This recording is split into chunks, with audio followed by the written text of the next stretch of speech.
State President of PDP Mehbooba Mufti sent legal notice to ex-governor of J&K Satyapal Malik. आदाब नाजरीन, आप देख रहे हैं सदाए पंजाब और मैं आपका होस्ट आसिफ मीर। आज की बड़ी और ताज़ा अपडेट लेकर आपके सामने मुखातिब हुआ हूं।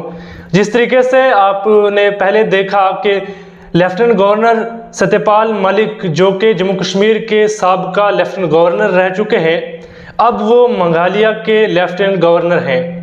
एक प्रेस कॉन्फ्रेंस में उन्होंने जम्मू कश्मीर के बारे में कुछ बातें रखी थी, जिसके बाद जम्मू कश्मीर की सियासी पार्टियों में और जम्मू कश्मीर में काफ़ी हलचल मची थी। वो वीडियो सदाए पंजाब के प्लेटफॉर्म से आपने भी देखी थी और ये भी देखा था कि किस तरीके के सच जो है उनका पर्दाफाश किया गया है जम्मू कश्मीर के साबका लेफ्टिनेंट गवर्नर सत्यपाल मलिक की तरफ से। सत्यपाल मलिक साहब का ये बयान सोशल मीडिया की जीनत बना, बहुत ज़्यादा वायरल हुआ। उस बयान में बहुत सारे सच जो है उनका पर्दाफाश किया।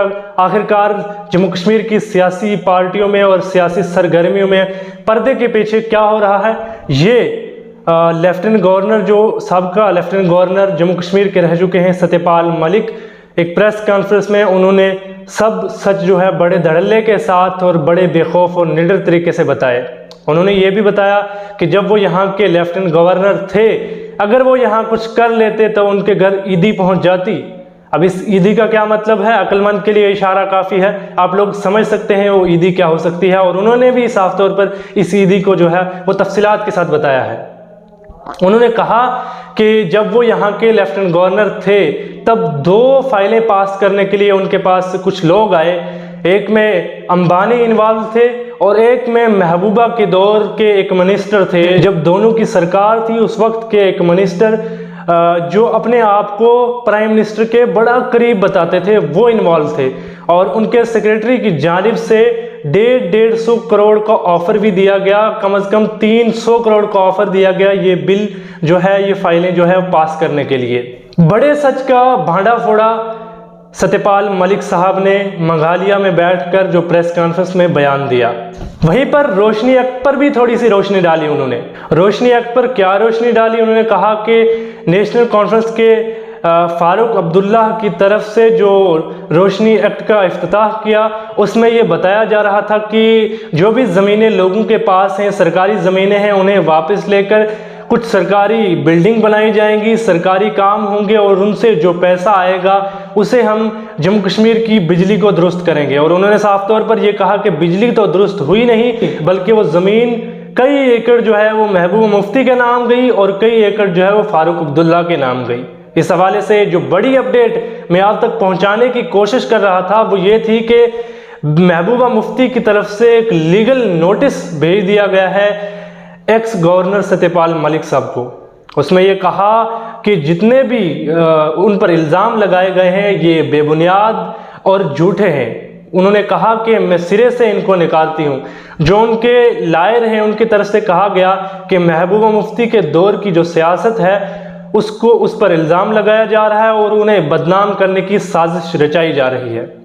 लेफ्टिनेंट गवर्नर सत्यपाल मलिक साहब जब यहाँ पर थे तब इन बातों पर चर्चा क्यों नहीं की गई, आखिरकार क्या वजह रही है आज वो वहाँ से बैठकर इन सब बातों पर चर्चा कर रहे हैं।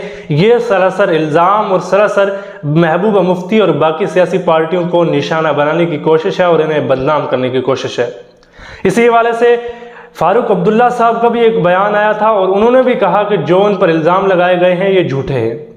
उनके लायर की तरफ से कहा गया कि 10 करोड़ का जो डिफॉर्मेशन का केस है वो दायर किया गया है और इसका जवाब 30 दिन के अंदर अंदर आना चाहिए और इस मामले पर 30 दिन के अंदर अंदर कार्रवाई जो है वो होनी चाहिए। पहले महबूबा मुफ्ती ने एक ट्वीट किया था और उसमें यह कहा था कि हम इस मामले पर स्टैंड लेंगे। आखिरकार वही हुआ, उनकी तरफ से लीगल नोटिस जो है वो भेज दिया गया है। वो लीगल नोटिस आज सोशल मीडिया पर काफ़ी तरह से सर्कुलेट हो रहा है और बहुत सारे मीडिया चैनल्स ने इसको बताया है कि किस तरीके से महबूबा मुफ्ती ने ये लीगल नोटिस जो है वो x governor Satyapal Malik sir को सेंड किया है और उसमें कहा है कि 30 दिन के अंदर अंदर इसके ऊपर तबसरा होना चाहिए और इसकी जो कार्रवाई है वो होनी चाहिए। आखिरकार क्या कुछ सामने निकल कर आ सकता है। इस बीच बीजेपी पर एक बड़ा सवालिया निशान, क्योंकि उन्होंने जिस शख्स का नाम लिया है कि महबूबा के दौर में एक मिनिस्टर थे जो प्राइम मिनिस्टर के बड़े करीबी थे, वो भाजपा के नेता थे। पीडीपी की तरफ से भी स्टैंड लिया गया, एनसी की तरफ से भी बड़ा बयान आया, लेकिन इसके बीच बीजेपी की तरफ से अभी तक कोई भी बयान नहीं आया। आखिरकार क्यों? ये सवालिया निशान बीजेपी पर रहेगा और ज़रूर रहेगा, क्योंकि 3-4 दिन से ये वीडियो काफ़ी तरीके से वायरल हो रही है और उसमें ये बताया गया कि इस तरीके से कुछ लोगों की तरफ से जम्मू कश्मीर की सियासत में कुछ खिलवाड़ जो है वो हुआ। किस तरीके से सब पे चर्चा हुई, सोशल मीडिया पे ये वीडियो वायरल हुई, उसके बाद एनसी और पीडीपी की तरफ से बड़ा स्टैंड लिया गया। आखिरकार क्या वजूहात है कि भाजपा की तरफ से कोई भी स्टैंड नहीं लिया गया? भाजपा क्यों खामोश है? ये बड़ा सवाल भाजपा पर, जम्मू में भाजपा इस मामले पर क्यों खामोश है? क्या सत्यपाल मलिक सर ने जो बातें उस बयान में की हैं, क्या उन पर भाजपा कोई स्टैंड नहीं लेगी? आखिरकार क्यों?